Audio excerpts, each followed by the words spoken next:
So this is probably the most open I've been in a therapy session in my life. I could barely walk. I couldn't put shoes on, Dave. I wasn't leaving the house for months. It was this perfect storm, metabolic horror, psychological trauma. The result on me was this blob coming from a Seventh Day Adventist background and the messaging and the focus on vegetarianism. Something happened on January the 27th of this year. James, how did you find the carnivore diet?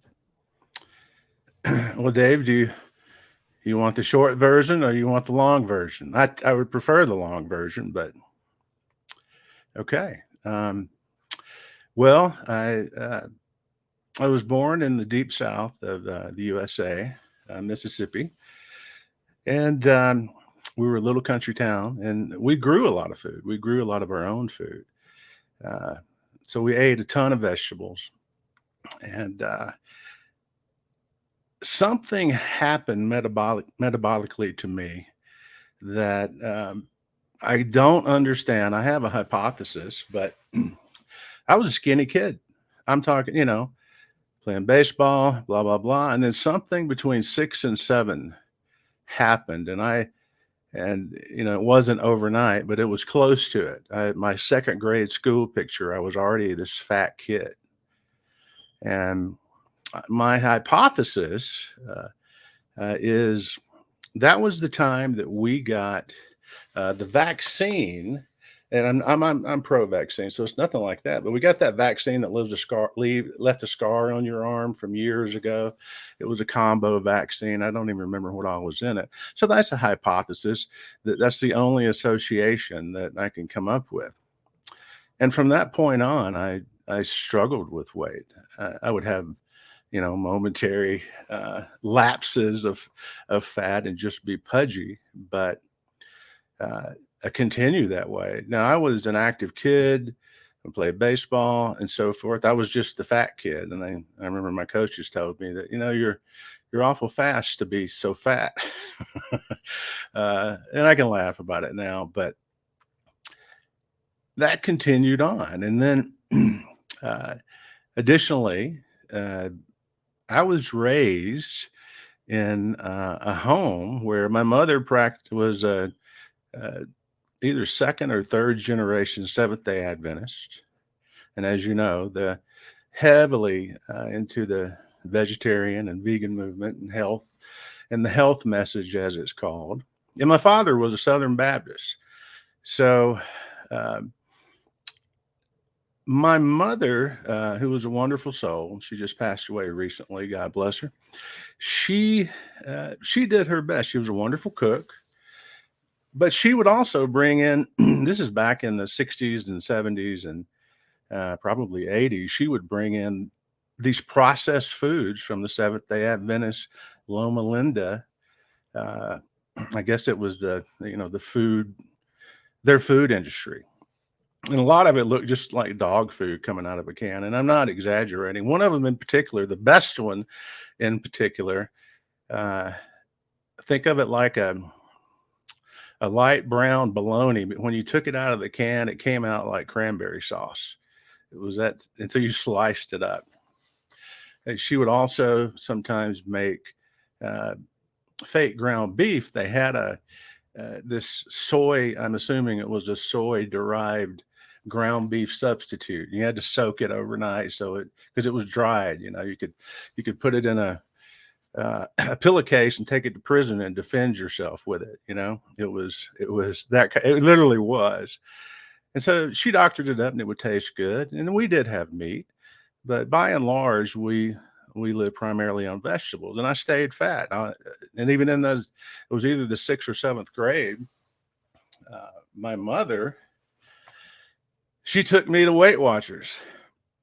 And I remember, at lunch, I'd open up the lunch pail and it would be, and I would go, "Where's my lunch?" It was nothing.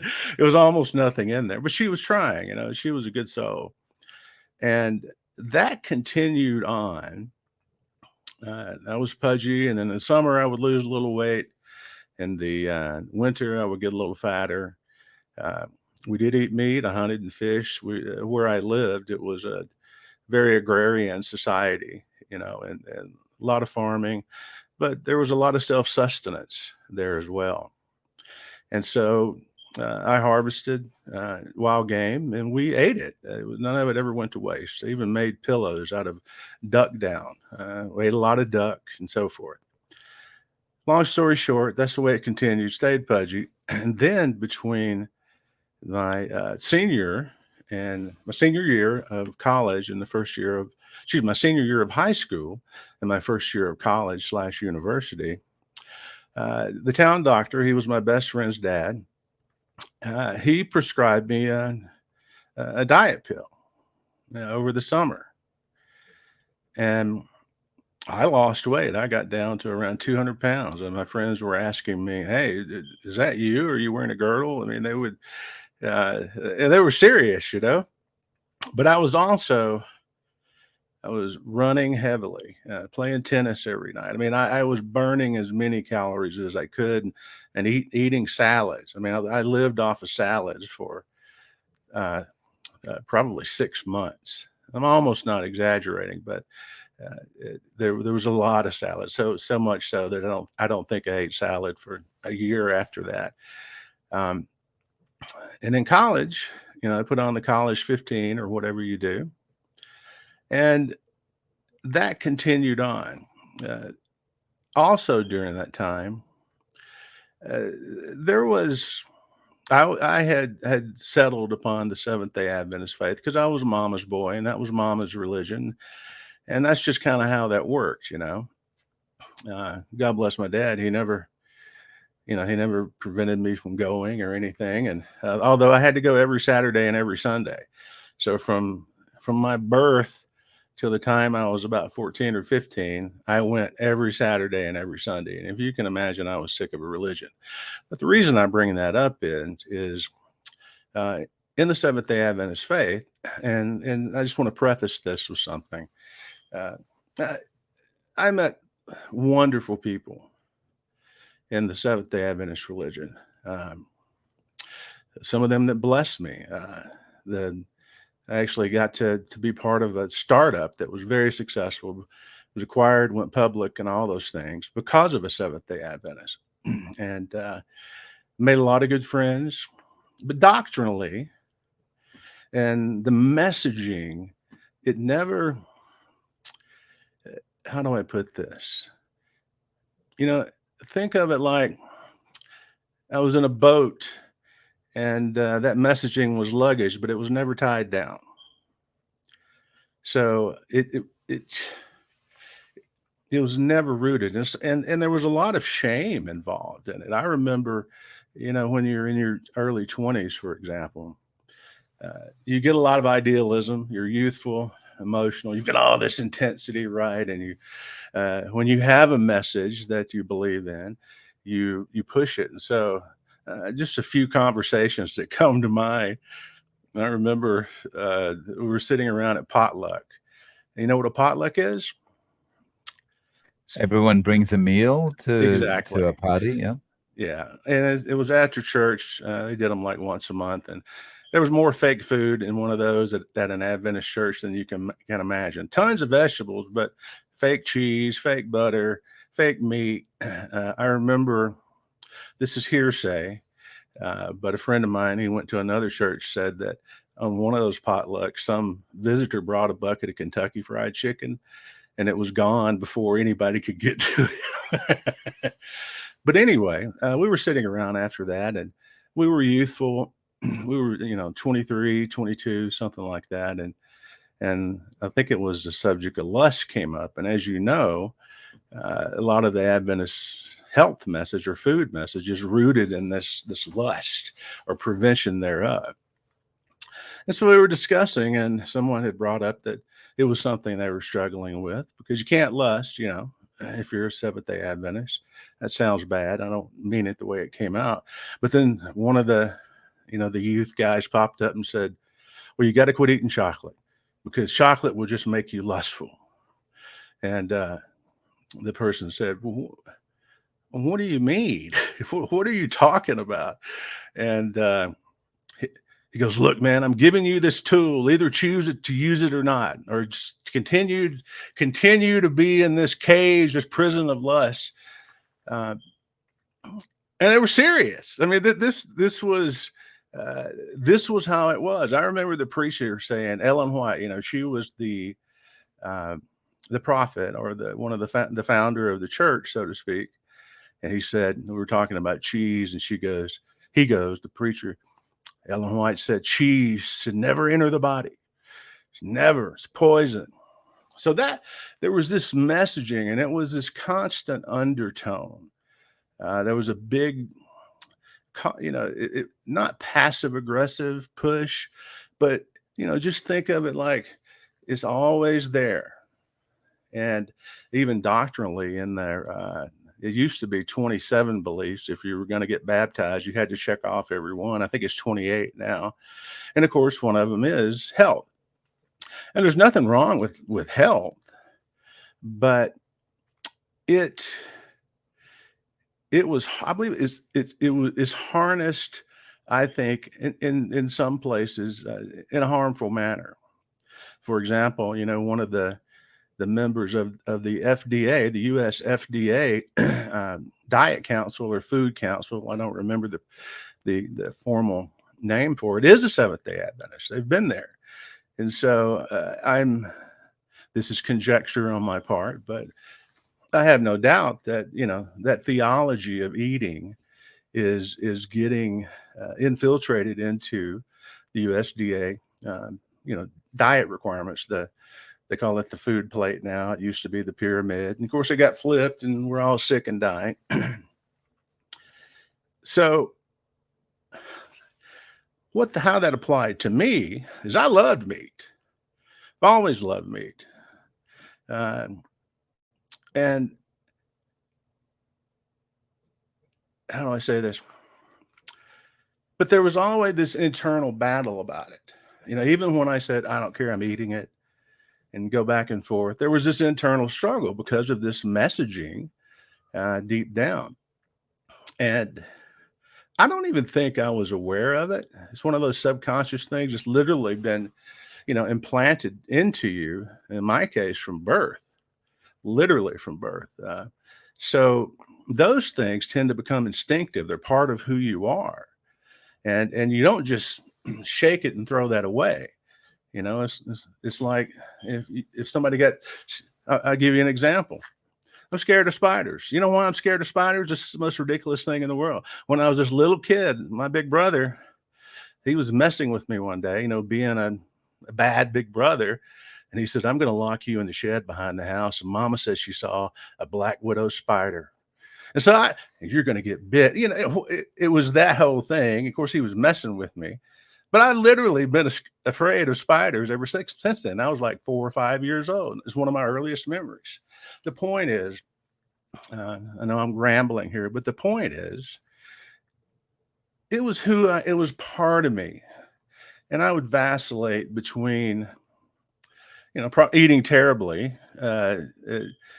eating a lot of meat and, fries and Cokes and so forth. This was, the 80s, mid 80s, late 80s. And didn't have, only thing I had was this vegetarian thing over here, or do what every other American was doing, right? I didn't have the knowledge and so forth.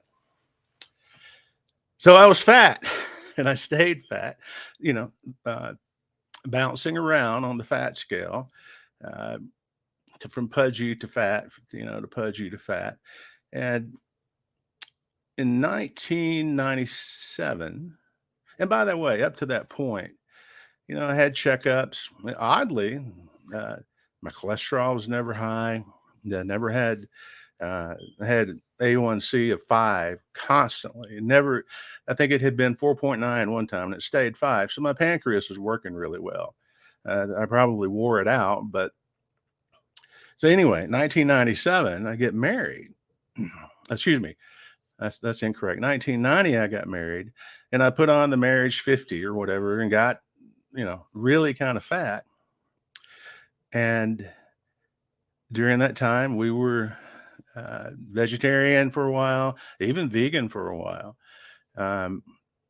And and then we would go off, and my ex-wife was from a very meat heavy state. I won't say which one, but so we ate, we would go and just pig out on barbecue and meat and then go back to being vegetarians. Long story short, that continued.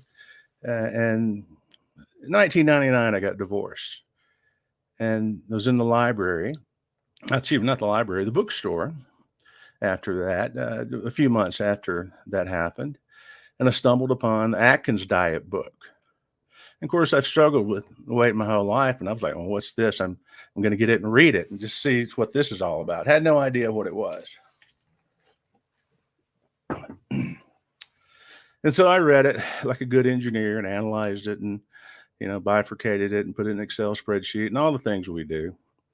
And lo and behold, the thing worked. Weight started coming off like pouring water out of a bucket. I'm not kidding. I dropped from 310 to 205, 310 pounds to 205 pounds in a year. And so that was my introduction to, as keto. My version of how I practiced the Atkins diet was primarily a lot of meat and salad. I would occasionally have a more complex carb like some legumes or something, but it was primarily meat and salad, and it treated me well. I felt good. Of course, dropping that weight, there's a lot of psychological benefits, your self-image and all those things that happen. And, I was trucking, feeling good. I was divorced. That, monkey was off my back, although that divorce never really gets off your back. It takes a while. But ended up with my business, moved to Boston and to help open some satellite offices there. And guess what I discovered? I discovered the beautiful, horribly beautiful world of wine. And happened to have someone that was very close to me that introduced me to it. She was, I wouldn't call her, sommelier. I can't ever pronounce it, but sommelier. But she had, through a lot of experimentation, had found some nice wines. And of course, it was good, man. I mean, it was good. And I'm not glorifying it. I'm just saying it is good. I don't think anybody will argue that, a nice bottle of wine, when treated responsibly, is not a terrible thing. Well, it turns out I'm not a moderator. And, I know that's the modern nomenclature for it. I call it an addict, except everything I'm addicted to is legal. I'm not marketed to me. It's not like a heck, even here in Colorado where I am. Thank God I'm not addicted to that. But heck, if I wanted to get addicted to weed, it's just, it's marketed, go in a store. But alcohol and carbs. And what I let wine do, I can't blame wine. It's me. I'm responsible for that. Is, alcohol, it's an interesting thing for me. And it's taken a lot of years, and I'm not drinking now, but it's taken a lot of years to express how it's internalized in me. And when I'm drinking, I love who it makes me think I am, but I hate the reality of who I become on it. The alcohol for me, and my father was an alcoholic his whole life. The Korean War did that to him. But alcohol makes me feel like I'm the person I want to be, that my natural inhibitions, the technologists, we're generally not the most chatty bunch and outgoing and gregarious, etc. And when I'm drinking, like a lot of drunks, they are outgoing. And except I wasn't a mean drunk. I was a happy drunk. In fact, my best friend, who's also James, uh, we get what we call the islands. And we just call it that because I love you, man. I love you, buddy. We're those people. And by the way, he's on keto. He's lost 60 pounds. You can't even recognize him now. Uh, sorry, I diverted. So, what that began after my divorce and the introduction to wine was a long journey into becoming I'm going to call it a psychological alcoholic, because I never needed it physically. I stopped cold turkey several times, no withdrawal, nothing. And for me, I pound a lot. Before I quit, finally, hopefully for the last time, I was drinking, 1.75 to 2 liters a week. That's not tremendous for, some people, but for me, it was a lot. I couldn't drink every day, thank goodness, because I would feel too bad the next day. So every 2 days, every other day, I would pound, 12, 14 vodka sodas. And before that time, I would drink 1 or 2 bottles of wine at night. And wine didn't really hang me over. So this long progression, and the terrible thing about that long progression is, all those carbs, man, especially from the wine, they found a welcoming home on my body. I didn't welcome them, but internally, my metabolic system said, "Come on in, baby." And so I just got fatter and fatter and fatter and fatter. And by 2021, summer of 21, I was at 352 pounds. And I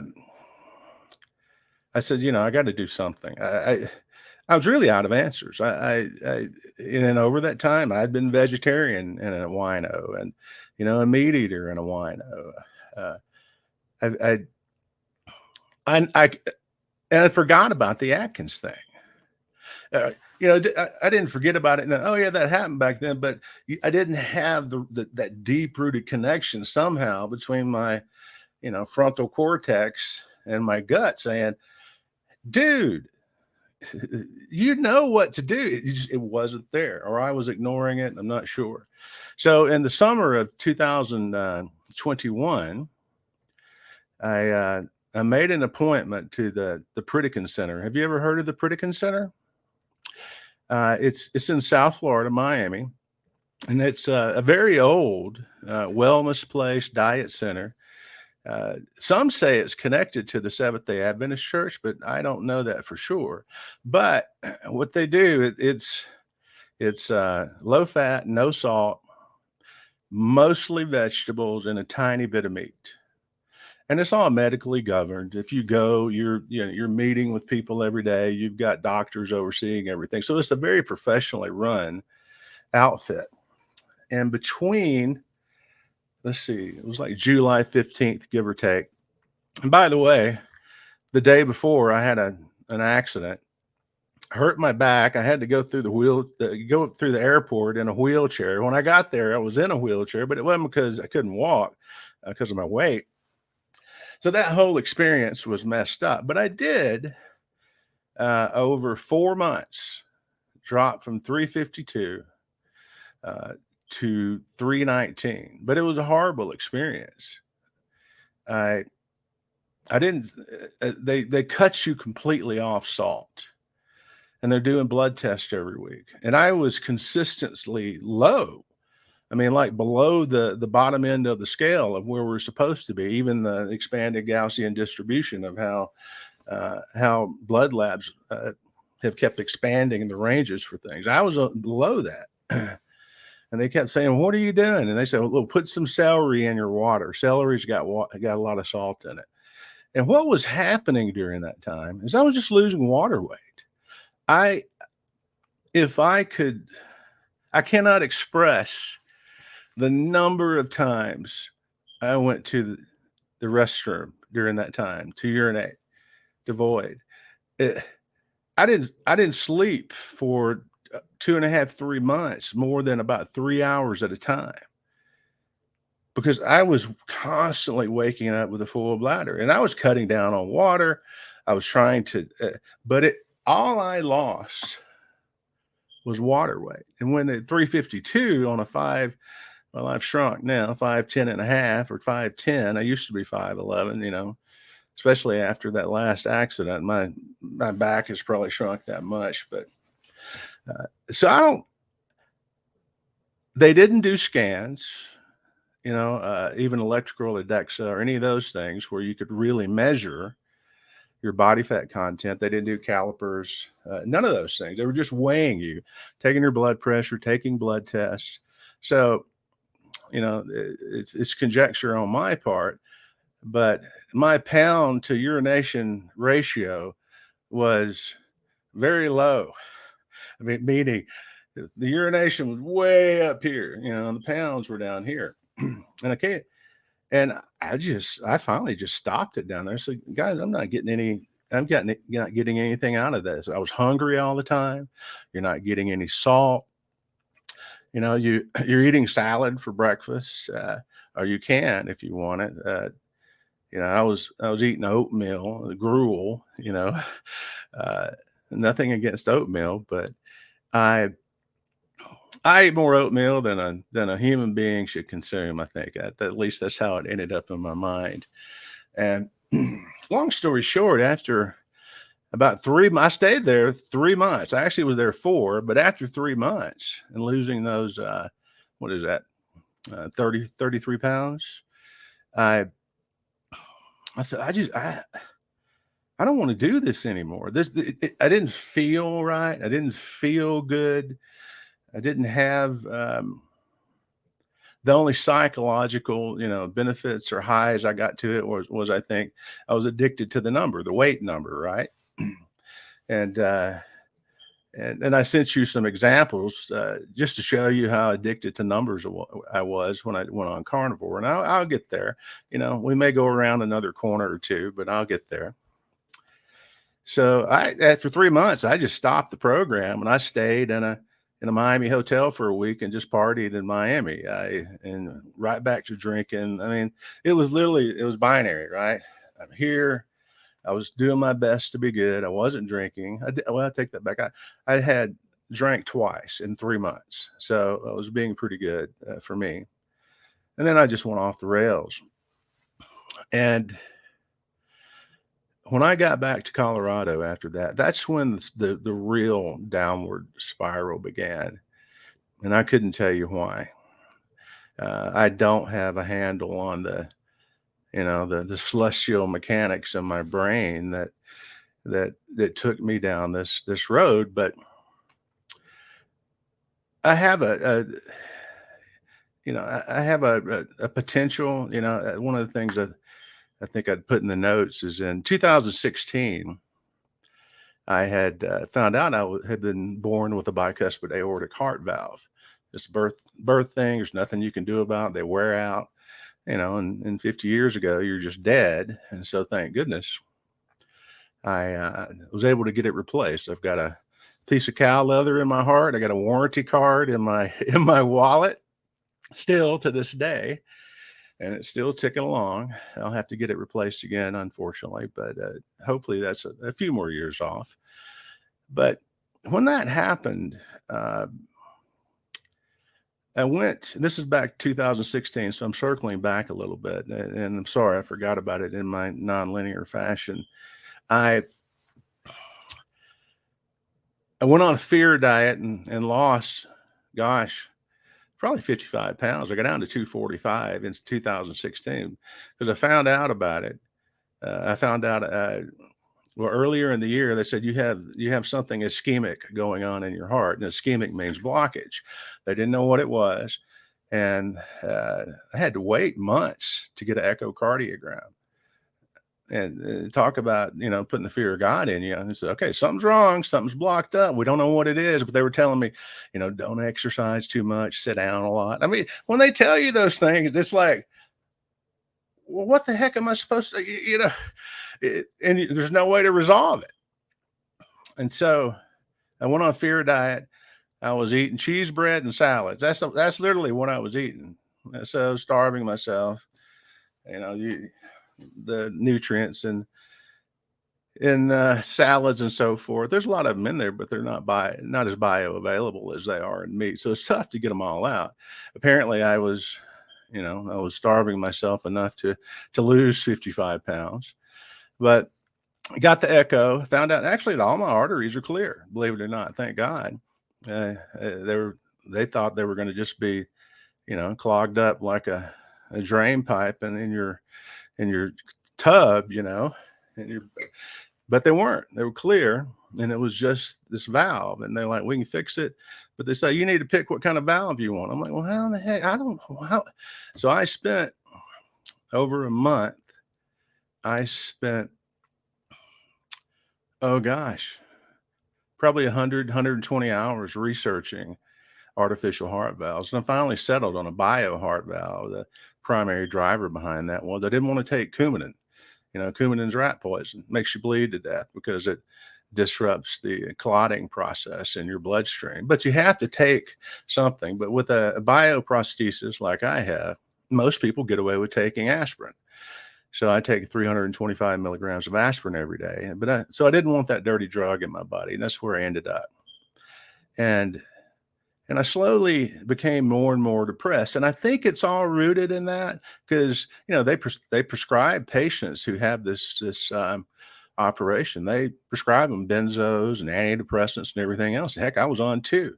I was on Prozac and Wellbutrin, one to take me up and one to take me down, literally. But in conjunction with the drinking, that kernel, that seed of, you got to go through this again. And I don't want to go through that again. Going through that surgery, even though I had a very successful surgery, I think I was able to get minimally invasive. They didn't have to crack my whole chest open. They were able to go through a rib. So I had one of the best outcomes you can have. And unfortunately, I didn't seize onto, oh, wow, your life's been extended. You should make the most of this and all that. It didn't happen for me. And I slowly got more depressed, had a failed business venture during that time, got to drinking more and more and more. And that's how I ended up at 352 in 2021. But then after I got back from Pritikin, I ended up getting up to at least 400 pounds.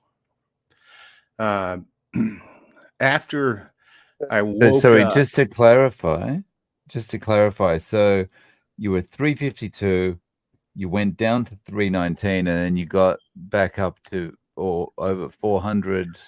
Well, at least 400. I wasn't Wow. weighing, and then I finally weighed, and I didn't have a smart scale at the time. And this was after I had awakened, and I quit drinking, quit smoking, everything. I mean, I was doing everything bad you can do legally, right? They're just as bad as the illegal ones. And got up at the end of January 2023.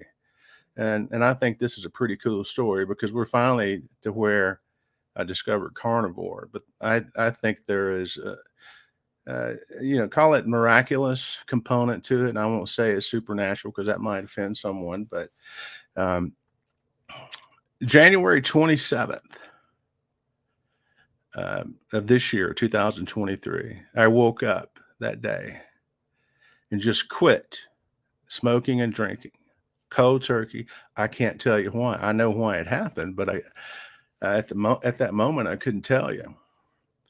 And over the next couple of weeks, I had started trying to eat better. I was literally eating food delivery every meal. I was spending $3,000 a month on takeout. I'm not joking, and it was all bad. It was a lot of Mexican food. I was having my booze delivered. I was eating ice cream every night. I mean, everything bad you can do. And I was chasing, just kept chasing, trying not to feel the way I felt. And of course, you're going the wrong way. I could barely walk. I couldn't put shoes on, Dave. I mean, when I say I could not put shoes on, I had to get this weird thing off of Amazon to help me get my shoes on. And couldn't wear socks. I literally could not bend down enough to reach my feet to put socks on. With this, contraption I had, I could put my shoes on. And so that's where I was. I wasn't leaving the house for months. Um, I wasn't visiting my mother, who was in assisted living. I had all this guilt piling up, all these. It was this perfect storm of metabolic horror, psychological trauma, guilt because I wasn't visiting my mother. I mean, compounded. The result on me was this blob that had no life. Didn't visit my friends. I would talk to them on the phone. Well, actually, I mostly just texted with them because I was too embarrassed about my appearance, about my well-being to even get out. But something happened on January the 27th of this year. I woke up. I immediately stopped drinking and smoking, and I started eating better. Now, I was still doing takeout, but I started ordering subconsciously. I think it was Atkins. I was ordering some, meat and salad. I was still cheating, but it was clean enough that it allowed me to get off the couch. And I took a shower for the first time in about 2 months, and I'm not joking. And I went and saw my mama. And it turned out we were going to have to put her in hospice. And that force or whatever it was that was driving me, I think it was divine. And whether anybody agrees with me or not, that's fine. I continued to eat well. I even went back to my roots, started eating vegetarian. And this is in February and early March. I think what really kicked me in the tail is on, I believe it was February 21st of this year. My doctor said, you got to get labs drawn. You haven't had them drawn in 2 years. And when I got them, it put the fear of God in me. My A1C was 5.9, which is not terrible, but it's pre-diabetes, It's not type 2, but it's pre. My fasting glucose was 133, which is bad. But the thing that really shook me was my liver enzymes. They were elevated. They weren't off the charts elevated, but they were 50% out of bounds. And it's because of the alcohol, and I'm sure all the sugar. I was eating a pint of ice cream every night, And this was after I had started trying to get my act together. And it was at that time that Atkins came back on my mind, and I got back into looking at it. And that's when I stumbled on Carnivore. And and to be perfectly honest, I would argue I'm ketovore because I do drink coffee, 1 cup a day.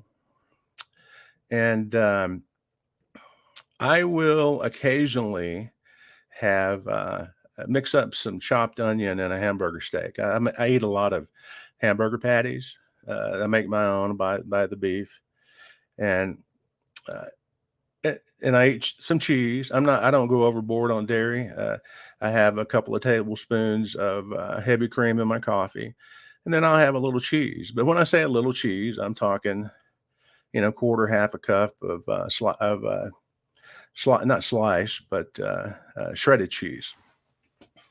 So the extent of my carbs are those chopped onions I have on occasion, and the cheese that I will say put on top of a hamburger patty. So I think that technically qualifies me as ketovore. I'm not eating many carbs. I track the macros, and we'll get into that in a second. But that experience of waking up on the 27th of January of this year, getting those lab draws, and I may not be perfect on that day, but I think it was. Well, hang on, I'll tell you when it was. I got it right in front of me. It was 221. So that was, the come to Jesus moment. The liver enzyme scared me.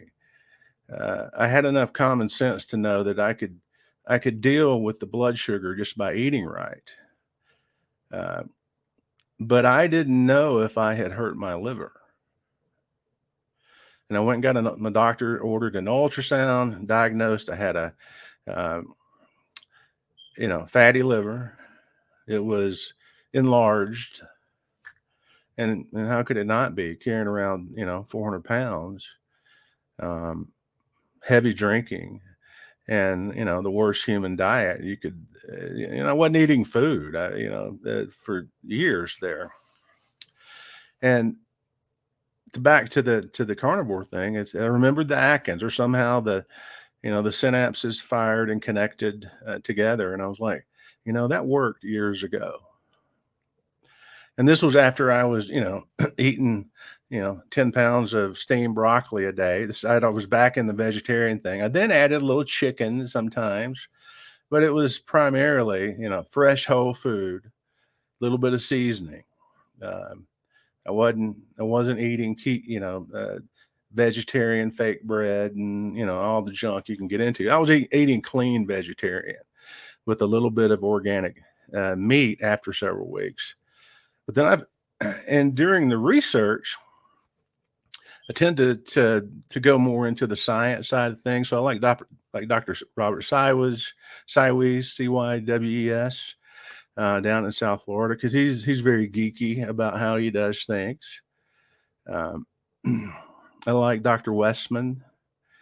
They're the real deal. And of course, I follow others too. Everybody follows Ken Berry, but he's doing a lot of good. It's just his. I tend to gravitate more towards the geeky side of things, and that's when I was like, carnivore, eating nothing but meat. I can see, I could see the Atkins thing, meat and veg, and I go, man, that worked for me. And the only thing that derailed me was alcohol. So I wasn't drinking, and I said, well, I'm going to give it a try. And I had a horrible experience. I stuck to it between very early March, probably the first week of March. Did all of March, April, and May, and then around the first week of June is when I cratered again. But we'll get to that. The weight started pouring off of me between that point. Back in, like I say, in late January, I was at least 399.7. By the end of May, I was 310. And I got a smart scale. I can show you all the weigh-ins. It's not fake. But I had become obsessive, and I was having a horrible time for a number of reasons. I was having horrible cramps. But hell, I was drinking Relight every day, Redmond's Relight. I even bought Keto Chow minerals. None of it did any good. I had constant diarrhea. I would have diarrhea at 3:00 in the morning. And I'm not exaggerating. And I finally found out what was going on after I fell off, which I'll get to in a moment. I was killing myself. At the time, I was on a blood pressure medicine. I had not gotten off of it yet. I did. But that blood pressure medicine works by controlling potassium in your body. And you're not supposed to take any potassium. And I was pounding 3,000 to 4,000 grams just in the Redmond's Relight every day. And I was taking 800, more than that. I was probably taking 1,000 milligrams of magnesium. I was, and of course that Redmond's Relight, which I really enjoyed. Every time you drank it, it's like 1,000 milligrams of sodium. The sodium didn't bother me. But my body was fighting. I was having premature ventricular contractions, PVCs are called, where it feels like your heart's skipping a beat. Doc even put me on a Holter monitor, which is, you walk around for 3 days with this electronic thing wired to your body. And what was happening is I was taking that blood pressure medicine. It was controlling, and it keeps your potassium up a little bit. A little bit of trivia: if you have open heart surgery, you know how they stop your heart? They bathe it in potassium. They pack potassium around it. That's why it's so dangerous, because that's literally how they kill people, to crack their heart open. I was dead for 5 hours when I had mine. And the way they start your heart back up is they take a medical grade hose with medical grade water in it, and they wash the potassium off. So it's a real deal. If somebody is on this diet and they happen to be taking, in my case, it's losartan, Losartan, losartan.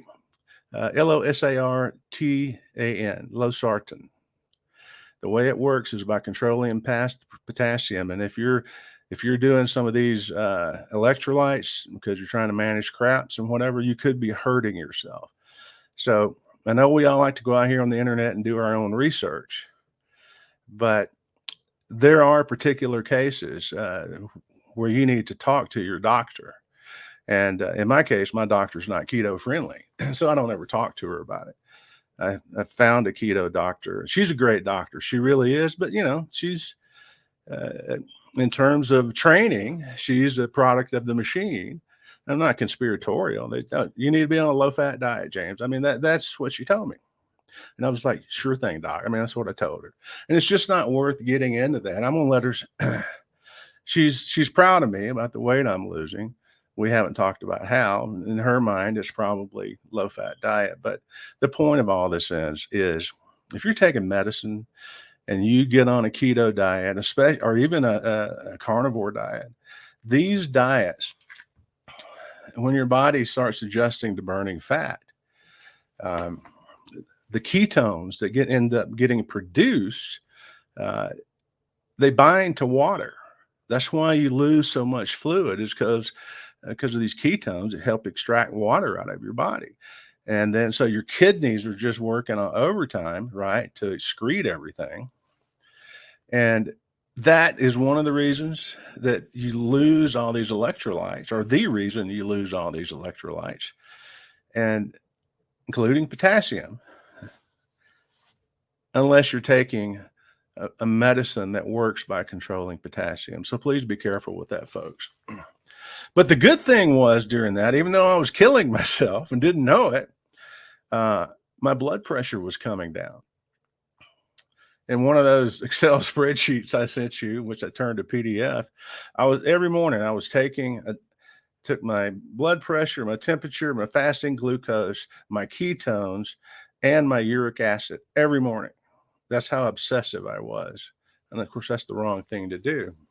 And so my blood pressure was coming down, and I self-titrated down off of it. Half the dose. And of course, I told my doctor I was doing this, and I was, have a smart blood pressure meter. So I had a record of everything. I could produce a report for her. And I got off of it. And guess what? My cramps and everything else got better. My stool started attempting to become normal. It was almost normal. And when I say normal, not, running to that private area in the house, and doing really good. Like I say, got down to, it was either 309 or 310. Now that I think about it, regardless, it's 90 pounds. My skin, I was having rashes everywhere. My feet were so swollen that my toes they haven't grown, but they've grown over an inch. You could only see the tips of my toes, except for my big toe. That's how swollen I was. And no energy. I even started lifting some weights. My life was turning around, and then something happened, and this is how I fell off. I'm back on plan now, but my mom passed away. But here's the miracle through all of this, Dave. And I don't care who you are, it's a miracle, regardless if it's supernatural or not. In my mind, for me, it was a miracle that waking up on January 27th, whatever was happening, I got to spend a lot of time in the last couple of months of my mom's life. And I literally, the day before she died, I got to feed her lunch. And our last words together, this is a huge gift, and I'll try not to get emotional. Our very last words together was, "I love you." I mean, what a lot of people don't get that kind of gift. I mean, I cannot imagine where I would be right now if, in terms of my psychological well-being, I might even have committed suicide. I don't know. If I had stayed on the couch, stayed in the chair, not had that wake up, not gotten on the carnivore diet, I would have missed the end of my mom's life. I would have not gotten that wonderful, wonderful gift, and I thank God for it.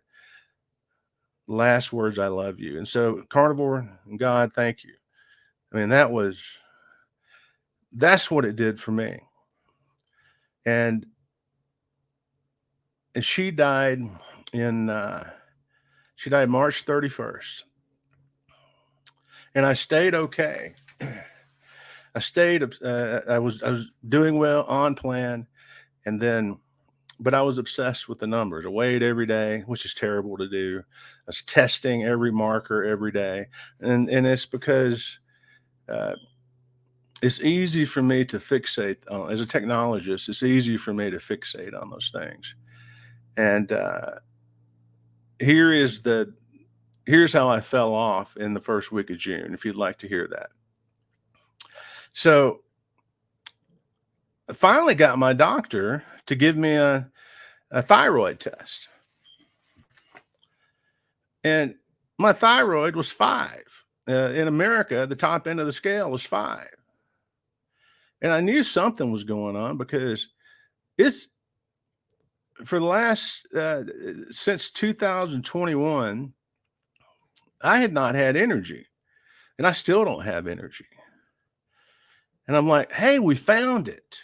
For a man, uh, having a, a thyroid, a TSH of that level is hypothyroidism. I mean, my testosterone was 106, which is a minimum of about 150 points below the very low end of the scale for a man. My iron was, and my iron binding capacity was at the very bottom. And this is after I'm eating right. My hematocrit, the red blood cells, my platelets, all down at the bottom end. And all of these things are regulated through, by, or associated with your thyroid. And I go to my doc, and she's like, "Well, you need to talk to the endocrinologist, because they do, thyroid and testosterone and all these things." The endocrinologist put me on exogenous testosterone. It's up, but it's artificial now. But she won't help me with my thyroid, and here's why. And this has been mentioned before in other areas and other channels, but the way it works here in America, and I'm not sure about your part of the world, but there are it's LabCorp. The blood testers are LabCorp, and I can't remember the other one. But they have these testing facilities in regional areas in every state. And the way that they set ranges, and in my case, the way my insurance company / doctor network does, is very similar.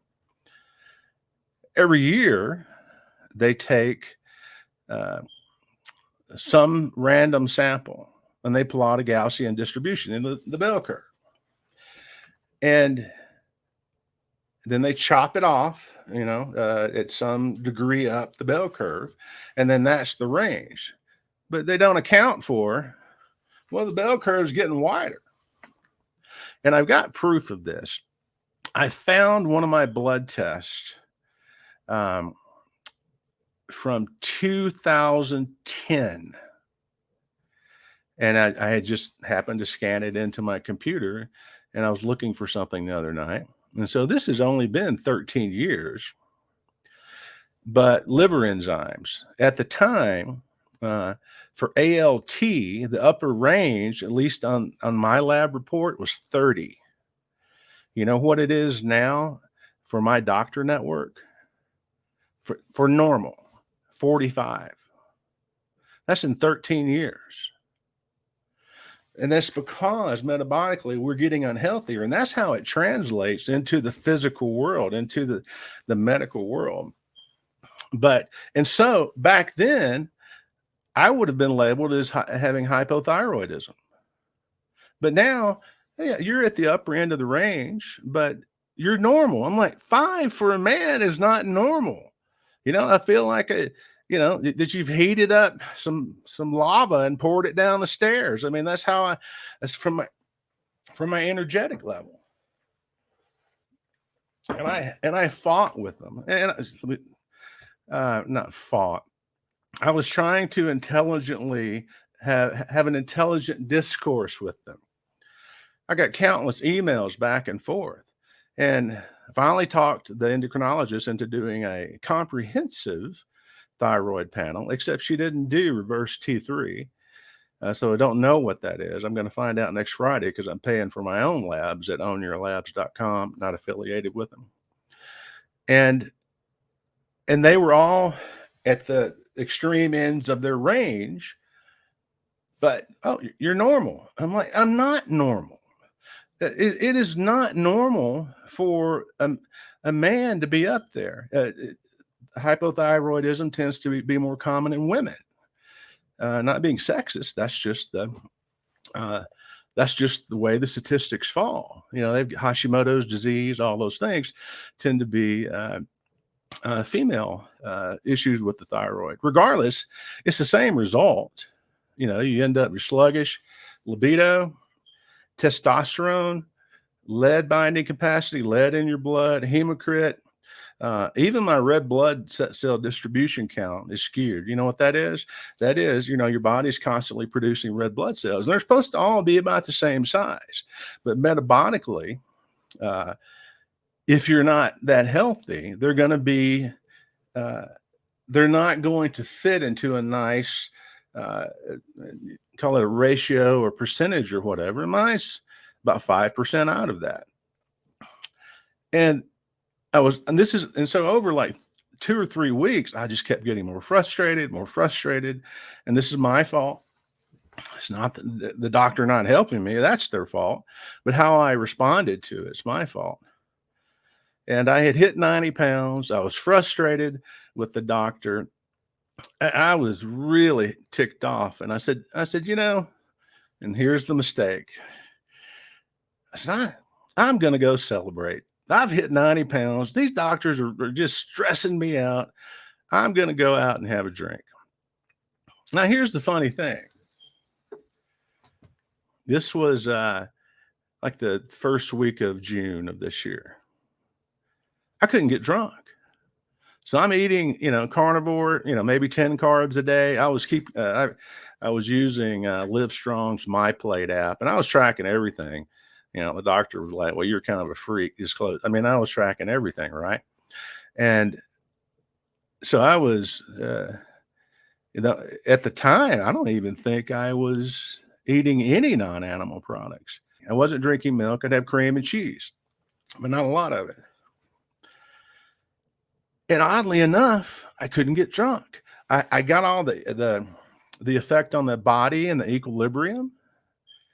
So, but I could have written a science paper, and then fell down going to the bathroom at the same time. That's how it affected me. It's the oddest thing. And so that irritated me. I'm here trying to celebrate. I can't, because I want that. I like who it makes me think I am. I like none of that. And so 2 nights later, I said, damn it. And I apologize for that, using that language. I said, dadgummit. I went and drank again. couldn't get drunk.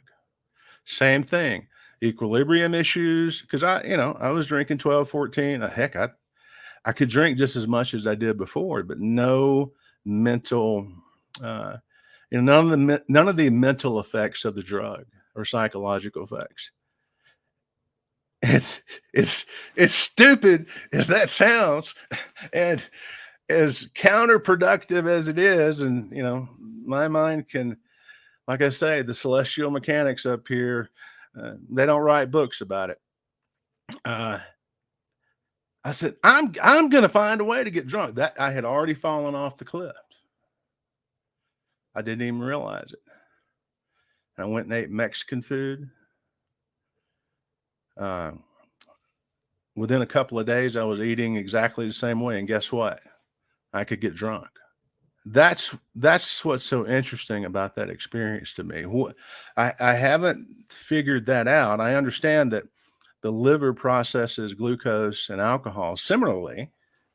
There's a lot of the same byproducts of it, but I haven't yet figured out what was happening to prevent me from experiencing the high from alcohol. For me, it's vodka.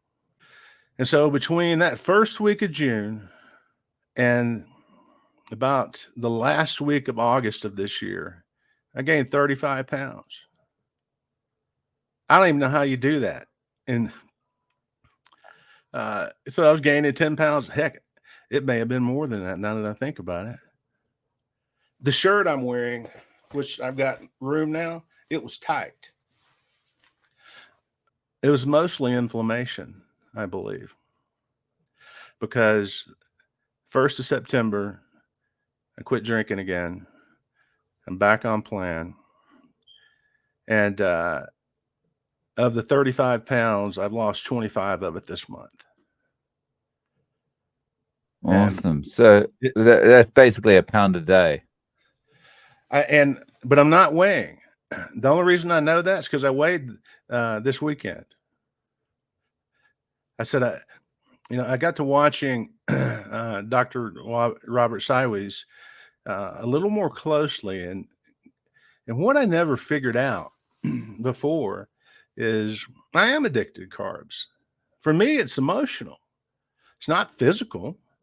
Every time I have fallen off the wagon, it's because something emotional, depression, whatever it may be. I got to drinking, and I'm an emotional eater. I can be full and feeling sad, and I can go, pound a bucket of chips. It's not physical for me. And I finally realized that. I think it's the first time in my life I've ever realized it.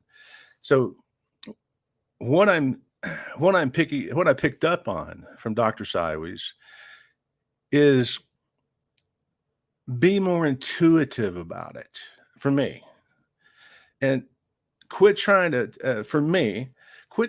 be formulaic about it. Follow this process like I was doing, taking, 3 different blood tests every day, finger pricks, monitoring everything, getting on the scale every day, saying, I was, this is not to call out Dr. Barry, because I'm not, I'm a member of his community. I was on there, and I was on part of the private chats, and I'm like, you guys say I should be eating, 15 or eating a couple of pounds of meat a day, that type of thing. I can't do it. I'm not hungry. Even now I'm on OMAD, and I'm eating 12 to 14 ounces of meat a day, and then some coffee. I'm just not that hungry. Sorry. Can I just clarify, when in the ounces, how much would that be in pounds? Would that be pound, a pound is 16 ounces. Okay. So 3/4 of a pound, what would that be? 12 ounces. So I'm eating a little over 3/4 of a pound of meat a day. Sometimes I eat a pound. I'm not affiliated with these guys, but if you guys want to find the best air fryer there is for meat, get a Dreo Chef Maker. I found out about it on Ferrigno Freedom's channel, and I decided to order one myself. It cooks the best meat it cooks it better than I can cook it on a grill. Anyway, I'll make up a pound, hamburger steak, sometimes with some onions in it, always with little cheese, throw it in there, and then, put salt on it, and then have heavy cream with my coffee in the morning. That's how I'm eating right now. But in my first stint around, I fixated on, well, you're not, I was being told through the messaging, not like, James, you're not eating enough, but through the messaging that I wasn't eating enough and I needed to eat more. And so I was eating multiple times a day. I was trying to cram more food in me. I got obsessed about the numbers and was having that horrible time with all the cramps and the digestive issues. But this time, and I've been back on plan 4 weeks now and have lost at least 15 of those 35 pounds I gained. Most of it was water. First week I literally just lived in the restroom because it was inflammation. But I'm listening to my body now. And that's a hard thing for me because that's not intuitive for me. I've been so emotionally guided in how I treat food and everything else in my life that's a formula I'm trying to follow, to listen to myself. And so like tonight, I cooked a hamburger steak, had it around 4 p.m. my time today. And, I ate probably 80% of it. And I'm just full. My mouth's not hungry. I'm starting to be able to feel it in my stomach now before my taste buds, if that makes any sense. And I'm taking that cue. That's the main thing I've gotten from Dr. Sideways is be more intuitive about your eating. Don't let people, don't let some formula or process or the latest way of doing keto. I mean, hell, we wouldn't be here if 2.5 million years ago somebody had to open up a textbook to figure out how to eat. I mean, where would we be? We'd still be in a swamp somewhere. We do have a tendency to overthink things, right? Oh, I can complicate a popsicle stick. I that's a saying in the technology circles around here, and I'm the living embodiment of it. I could take rubber band and figure out, and when I get through with it, it looks like terrible origami. And that's how I do things. But this time, I'm not tracking macros. I'm not weighing every day. My goal is to weigh, maybe once or twice a month. And then listen to my body and how, what it's telling me. And again, that's a new experience for me. It's not something I've done before. And, I've adopted this is my own little saying right now for myself. That I only have to worry about one meal, the next one. Because on the first stint there for 3 months, when the weight just poured off of me, it was amazing. I was planning, going, I need to do this and have this. I'm going to think about this for next week and making all these plans about what I'm going to do when I'm skinny and all. And so, you build up a false reality about the future. And of course, anything in the future is a false reality because it doesn't exist yet. However, string theory and multiverse and all that crap, it may exist somewhere, but in our reality, anything a second from now doesn't exist. And I'm trying to keep my mind quiet and just enjoy the next meal. And I'm trying not to be a theist about it. I was down at my buddy James, who is on keto, done wonderfully with. In fact, I hadn't seen him in a few weeks when I was down there last weekend. And I was just like, who are you? It's truly remarkable. He's a West Point grad, brilliant gentleman. It was even a master trainer, I guess, in the armed services. But he keto has fixed his blood. and he eats about 20 grams of carbs a day. So he's not a, he's pretty diligent, had wonderful discipline. It's truly changed his life. But anyway, he made a keto version of chicken tikka masala, and before, I would have brought my own food during that 3-month stretch where I was so obsessive. I'm like, I'm going to eat it. It's ridiculous to become obsessive about this stuff, because I'm not going to be 100 pounds lighter tomorrow. At worst, at best, I might offend someone by saying, no, I'm going to not partake in that.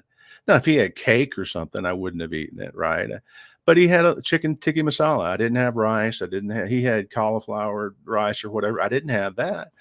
And he's fine with it. And it tore me all to pieces because I haven't had spices, right? I'm not used to the spices. But I'm not going to, today, I am not going to be obsessive about it. I hope tomorrow is the same way. But today, I'm not going to be obsessive. I want to just keep trying to have a quiet mind, a reasonable attitude about these things, and continue on what this month has again shown, carnivore, keto to be, the way we're supposed to eat. And coming from a Seventh Day Adventist background, and the messaging and the focus on vegetarianism that's quite a stretch for me, but it works. So that's kind of my 8-hour journey into how I discovered carnivore. So that's quite a story, and I'm really happy to hear. Well, firstly, let me say I'm very sorry to hear about your mother. Thank you. But I'm also very happy to hear that you're able to restart things at the beginning of September, and things have been going well so far. Mm-hmm. So following the plan that you've got right now, I mean, what are your goals as far as, or goals or hopes for, what could happen in the future? Like what kind of weight do you want to get down to? Anything else that you want to improve about your overall health? Well, that's a loaded question for me, because setting my main and only goal, I'm going to say goal that's really important to me at the moment, is the next meal. But I have some hopes, for the future. I hope that eating this way prolongs the amount of time before I have to have this bioprosthetic heart valve replaced, because they wear out. I mean, it's not a silicone / carbon valve where you have to take those dirty drugs, but you never have to have it replaced. And so I'll have to have it replaced sometime. And it would be nice if being healthy for my next meal prolong that. I've got terrible osteoarthritis in my knees. My left knee, I've got bone on bone. My right knee is not quite bone on bone. And my pain is better, by the way. But I want to be able to, it'd be lovely if I continue to drop weight and I can prolong a knee replacement. In fact, they won't operate on me until my BMI gets down under a certain number. And I understand why. It would it would be futile, I think, to try to put a wearable, hunk of titanium in your knee if you weigh 400 pounds. It'd wear out quickly. Because I'd love to be able to play golf again. In terms of a frivolous hope, I'd love to be able to play golf again. I used to be a pretty good golfer. Had a motorcycle wreck, screwed up my left knee, and put my grandiose goal of being on the U.S. Senior Tour, the old folks golf tour, that went away. And unfortunately that the weight has progressed the deterioration of those knees, but that's a hope that I could play golf one day and have good knees. I'd like to stay useful. And, I'll tell you a story. My next door neighbors, wonderful people. The husband, Tom, he's been on statins for years, and his mind is destroyed now. And he's only 72. His wife can't leave him alone more than 10 or 15 minutes. And it's not his fault. But I don't want to become a burden to somebody. I'd love to be able to continue to do nice things for people. That's one of the few things that makes me really happy is doing nice things for people. And granted, we're all selfish. I'm probably wanting something that you get from that, that act of being generous. But I'd like to be able to stay useful, to contribute in some way to my own circle of friends. I haven't done that much over the last few years. I'm retired right now, but mentally, my mind is so much sharper than it was. I mean, I could barely string a coherent sentence together when I was at 400 pounds and just inundated with sugar and alcohol and all those things. And as you can see, I've got a country accent, as we say here in America, but I can string a sentence together. And mentally, and from a technology point of view, I'm still have a viable skill set, but I haven't felt like working, so I retired. So maybe it might be nice to do some projects, some short-term contractual projects. And I'm not. I have a history of being teachy about things. I'm a very passionate person, and I can get an idea in my head, and I can come across very strongly. It's just my passion and intensity. But granted, it's intense, and I don't want to be. I don't want to be teachy. I don't want to even. If somebody asks me about what's going on, I'll talk to them about it. I have got a couple of friends. We're talking about some various things right now, and but 5 years ago, I would have put a box up on the corner and stood up and started going, "Hey, y'all need to get." I mean, that's what I would have done. So I just like to be quiet and gentle about it. Have an enjoyable, healthy latter stretch of my life, because I'm 61. I don't have 100 years in me. I'm not 19. So who knows what one can accomplish in the last stretch of their life. I'm not setting some goal like that. I've been fortunate enough and blessed very well, very much in my life, actually. So it would be nice to be useful. I mean, granted, if somebody gets something out of this, that's great. I'm not telling this for that reason. I think I'm telling this because this is kind of like a therapy session for me, Dave.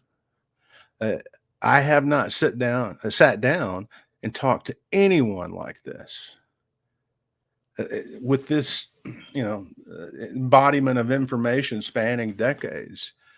I've talked to, back when I was on all those antidepressants and so forth. Hell, I had a therapist on speed dial, right? But never. You're like a you're like a